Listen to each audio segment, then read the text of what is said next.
آج کے ویو 360 میں چین میں نوول کورونا وائرس کے متاثرین کی تعداد میں اضافہ، چینی شہر ووہان میں پاکستانی پریشان۔ جانیں گے کہ امریکہ میں کم عمر ملزمان کے لیے بنائے گئے حراستی مراکز کیا کردار ادا کر رہے ہیں، اور آپ کو لیے چلیں گے کیلیفورنیا کے ایک ایسے اسکول میں جہاں موبائل فونز لے جانے کی اجازت نہیں۔ نوول کورونا وائرس کی وبا کو گلوبل ہیلتھ ایمرجنسی قرار دیے جانے پر غور۔ وائس آف امریکہ کے واشنگٹن اسٹوڈیوز میں خوش آمدید، آپ دیکھ رہے ہیں ویو 360، میں ہوں اسد اللہ خالد۔ چین میں نوول کورونا وائرس سے مرنے والوں کی تعداد کم از کم 170 ہو گئی ہے۔ بھارت، فلپائن اور تبت نے بھی وائرس کی تصدیق کی ہے۔ چین کے نیشنل ہیلتھ کمیشن کے مطابق کورونا وائرس کے 22 بدھ کی صبح سے جمعرات کے آغاز تک مزید 38 افراد کے ہلاک ہونے کی تصدیق ہوئی ہے۔ چین سے باہر اس وائرس کے ایک شخص سے دوسرے شخص تک منتقل ہونے کے شواہد بھی سامنے آئے ہیں، جس کے بعد عالمی ادارہ صحت آج گلوبل ہیلتھ ایمرجنسی نافذ کرنے پر غور کر رہا ہے۔ کئی ممالک کی حکومتیں اپنے شہریوں کو چین کے سفر سے اجتناب کے لیے ٹریول ایڈوائزریز جاری کر چکی ہیں۔ امریکی وفاقی ادارے centres for disease control and prevention کے مطابق اس وقت امریکہ میں تقریباً 110 افراد کی نوول کورونا وائرس کے خطرے کے سبب نگرانی کی جا رہی ہے۔ ان میں سے 5 افراد میں وائرس کی موجودگی ثابت ہو چکی۔ اب تک دنیا میں کم از کم 8,000 افراد کو یہ انفیکشن ہو چکا۔ چین کا پڑوسی ہونے کے ناطے پاکستان میں نوول کورونا وائرس کے پھیلنے کے حوالے سے خدشات زیادہ ہیں۔ امریکی ماہرین پاکستان کے لیے اس صورتحال کو دیکھ کر کس طرح سے اندازہ لگا رہے ہیں کہ آنے والے دن کیسے ہوں گے، صبا شاہ خان سے جانتے ہیں۔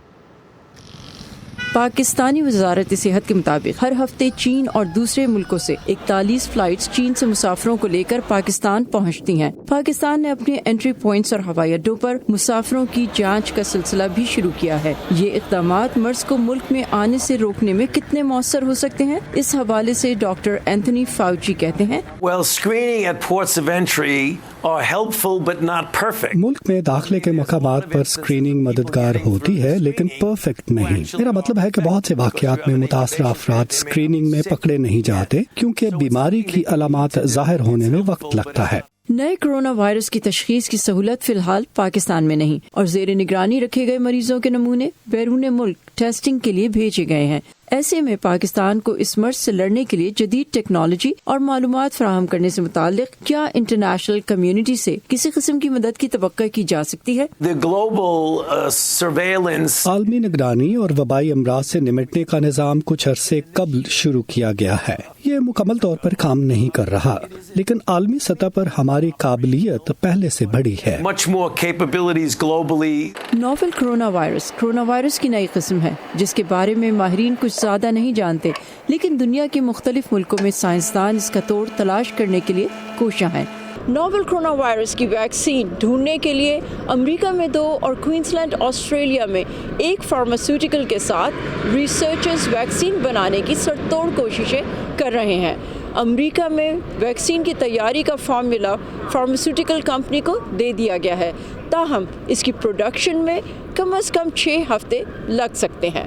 ڈاکٹر اینتھونی فاؤچی کہتے ہیں کہ اگر تو نیا کورونا وائرس سارس کی طرح جلد ہی ختم ہو جاتا ہے تو شاید ہمیں ویکسین بنانے کا وقت بھی نہ ملے۔ میں امید کرتا ہوں کہ ایسا ہی ہو، کہ یہ صحت عامہ کے طریقوں ہی سے ختم ہو جائے اور ہمیں ویکسین نہ بنانی پڑے۔ لیکن اگر یہ عالمی طور پر ایک بڑا مسئلہ بن جاتا ہے تو میں آپ کو یہ یقین دلا سکتا ہوں کہ ویکسین بنانے کے لیے کوئی کسر نہیں چھوڑی جائے گی۔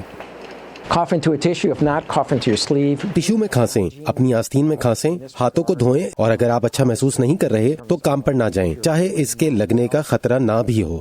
چین میں نئے سال کی تعطیلات میں کی گئی توسیع 2 فروری کو ختم ہو رہی ہے، جس کے بعد پاکستان میں بڑی تعداد میں چینی باشندوں کے لوٹنے کی توقع ہے، اور اس ہی کے ساتھ اس وائرس کے بڑھنے کی بھی۔ اگر یہ وبا سارس کی طرح از خود ختم نہیں ہوتی تو یہ پاکستان اور اس جیسے دوسرے ممالک کے لیے ایک بڑا خطرہ بن سکتی ہے۔ Saba Shah Khan, voice of America, Washington. چین میں اس وقت تقریباً 30,000 پاکستانی طلباء زیر تعلیم ہیں۔ چین کے صوبے ہوبے کے دارالحکومت ووہان میں پڑھنے والے پاکستانی اسٹوڈنٹس کورونا وائرس کے خطرات کی وجہ سے اس وقت پریشان ہیں اور پاکستانی حکومت سے اپیل کر رہے ہیں کہ انہیں ملک میں واپس لانے کے لیے اقدامات کیے جائیں۔ میں نے ووہان یونیورسٹی میں الیکٹریکل انجینئرنگ پڑھنے والے عمیر مالک سے بات کی، جو کہ شہر میں کورونا وائرس کے پھیلاؤ کی وجہ سے کافی خوفزدہ ہیں۔ پاکستانی کمیونٹی کی اگر بات کریں تو ٹوٹل جو ہے وہ 155 پاکستانی فیملیز بھی ان میں انکلوڈ ہیں، کچھ اسٹوڈنٹس کی جو یہاں پہ پڑھتے ہیں، اور یعنی کہ ٹوٹل جو تعداد ہے 155 ہے. تو اس وقت جو ہے وہ تقریباً 105 جو اسٹوڈنٹس ہیں وہ اس ووہان یونیورسٹی میں ہیں، اس وقت موجود ہیں، باقی جو ہیں وہ چلے گئے ہیں. ہمارے ساتھ ہی کچھ فاصلے پہ ایک یونیورسٹی ہے، اس کا نام ہسٹ ہے، تو وہاں کے اسٹوڈنٹ جو ہیں وہ 4 یہاں پہ ابھی آج آفٹرنون میں ہی ان کی اطلاع آئی ہے کہ وہ جو ہے نا افیکٹ ہو چکے ہیں. تو اس لیے جو ہے نا اسٹوڈنٹس کا یہی ایک مطالبہ ہے، وہ یہ چاہتے ہیں کہ ہمیں جو ہے نا یہاں سے نکالا جائے. لوگ جو ہیں وہ یہاں سے جانا چاہتے ہیں، وہ کہتے ہیں کہ کسی نہ کسی طریقے سے ہماری گورنمنٹ جو ہے وہ ہمارے لیے کچھ ایسے اقدام کرے کہ ہمیں یہاں سے باقی کنٹریز کی طرح یہاں سے نکالا جا سکے. اس حوالے سے ہماری جو ایمبیسی ہے اس نے ہمیں وربل بہت زیادہ ہمیں سپورٹ کی ہے، لیکن ابھی تک کوئی پریکٹیکل جو کہتے ہیں کہ کوئی پلان واضح نہیں ہوا. ہم یہ نہیں چاہتے کہ وہ ہمیں جو ہے وہ ڈائریکٹ بھیج دیں. بے شک ہمیں چائنا میں کسی اور سٹی میں یہاں سے نکال کے کسی اور سٹی میں آپ وہ ہماری اسکریننگ کریں، ہمارا سارا جو بھی ان کا پروسیس ہے میڈیکل ٹریٹمنٹ کے حوالے سے وہ کریں. ہمیں اگر کلیئر ہیں تو ہمیں واپس جانے دیں، ہمیں لے جائیں، اور اگر کوئی انفیکٹڈ ہے تو پھر اس کا ٹریٹمنٹ ہونا چاہیے یہاں پہ. ہمیں جو ہے وہ جو اینگزائٹی اور ڈپریشن کی وجہ سے جو ابھی اس وقت معاملات فیس کرنے پڑ رہے ہیں، ہماری فیملیز جو ہیں وہ ہمیں کال کرتی ہیں اور ہمیں جو ہے وہ بہت زیادہ پریشانی ہے یہاں پہ. اس لیے ہم یہ چاہتے ہیں کہ اگر کوئی ایسا سیٹ اپ ہو جائے جیسے باقی کنٹریز کی گورنمنٹ جو ہے وہ ان کو سپورٹ کرے، یا ہماری گورنمنٹ بھی ہمیں اس حساب سے فیسیلیٹیٹ کرے. پاکستان کی حکومت چین کے شہر ووہان میں پھنسے ہوئے اپنے شہریوں کے لیے کیا اقدامات کر رہی ہے؟ دفتر خارجہ کی ترجمان عائشہ فاروقی کہتی ہیں.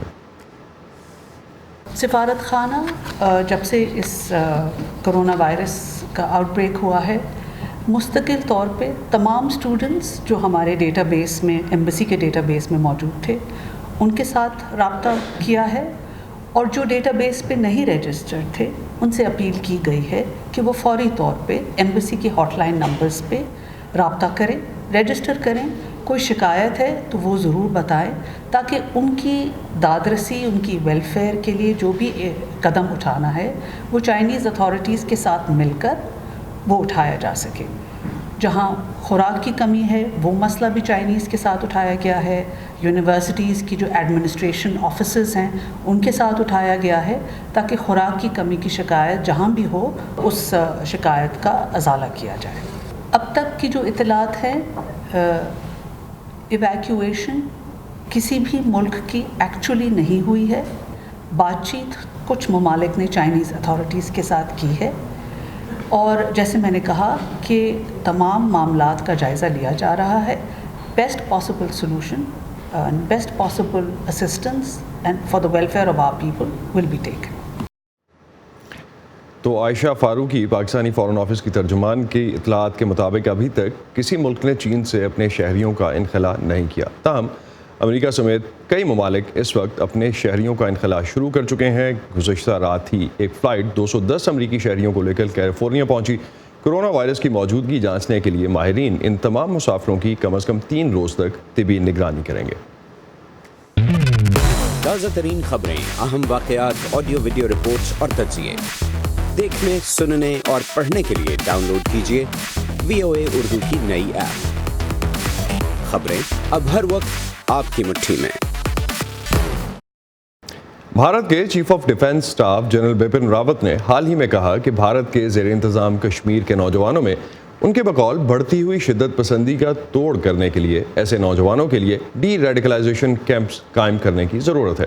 جنرل راوت جو بھارتی بری فوج کے سربراہ کے عہدے سے حال ہی میں سبکدوش ہوئے ہیں، ان کی اس تجویز کی توسیع کو تائید بھی ہوئی اور شدید مخالفت اور نکتہ چینی بھی. تجویز کو قطعاً ناپسندیدہ قرار دینے والوں میں سیاسی جماعتیں اور انسانی حقوق کے محافظین بھی شامل ہیں. کشمیر میں اس بیان پر کیسا رد عمل آیا ہے، آئیے دیکھتے ہیں سری نگر سے زبیر ڈار کے ساتھ یوسف جمیل کی اس رپورٹ میں. حال ہی میں نئی دہلی میں منعقدہ ایک تقریب سے خطاب کرتے ہوئے بھارت کے chief of defence staff general Bipin Rawat نے یہ دعویٰ کیا کہ کشمیری نوجوانوں میں شدت پسندانہ رجحانات میں بتدریج اضافہ ہو رہا ہے، اور اس ناپسندیدہ بلکہ تشویشناک صورتحال پر قابو پانے کے لیے ایسے نوجوانوں کے لیے ڈی ریڈیکلائزیشن یا اصلاحی کیمپ قائم کرنے کی ضرورت ہے.